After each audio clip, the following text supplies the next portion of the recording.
पाकिस्तान ने सरहद पार से आने वाले खुदकुश ड्रोन्स का तोड़ तैयार कर लिया। एंटी एयरक्राफ्ट गन तैयार कर ली गई, जिसे कराची एक्सपो सेंटर में जारी Pakistan international maritime expo and conference में नुमाइश के लिए रखा गया। इस हवाले से मजीद जानते हैं डॉन न्यूज़ के नुमाइंदे सैयद वसीम से। वसीम, क्या तफसीलात है? जी बिल्कुल, ये रिमोट कंट्रोल वेपन सिस्टम के जो चीफ टेक्निकल ऑफिसर हैं वो हमारे साथ मौजूद हैं यहाँ पर, और उनसे मालूम करेंगे कि ये एक जो कि जदीद फायरिंग प्रोसीजर है जिसमें 50 किलोमीटर तक का, जैसे कि यहाँ पे बताया गया कि दूर बैठकर इसके ज़रिए जो है वो एंटी एयरक्राफ्ट गन के ज़रिए दिन और रात के औकात में फायर किया जा सकता है। इस गन की क्या क्या और मज़ीद स्पेसिफिकेशन है?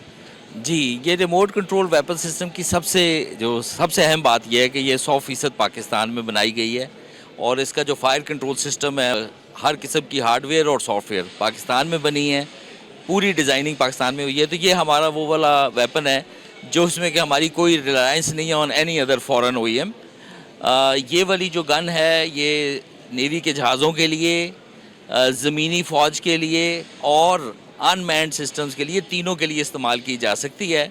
और टारगेटिंग में भी एंटी एयर, एंटी सरफेस और एंटी ड्रोन मिशंस के लिए इसको इस्तेमाल किया जा सकता है। बहुत इफेक्टिव वेपन है और पॉइंट डिफेंस सिस्टम में भी काम आ सकता है। यहाँ पर आपने बात सुनी जो कि यहाँ के चीफ टेक्निकल ऑफिसर हैं स्टिंगरे टेक के, अहम एक लीडिंग रोल प्ले कर सकती है ये गन, और इस हवाले से जो ये नुमाइश में रखी गई है, इंट्रोड्यूस कराया गया है ताकि जो न सिर्फ पाकिस्तान की जो आर्म फोर्सेस हैं वो, बल्कि जो दुनिया भर से जो मुख्तलिफ ममालिक के यहाँ पर फोर्सेस के लोग यहाँ पर आए हुए हैं इस नुमाइश में, वो इसमें दिलचस्पी ले सकें और इसकी ख़रीदारी के हवाले से जो है वो मुआहदे तय पा सकें।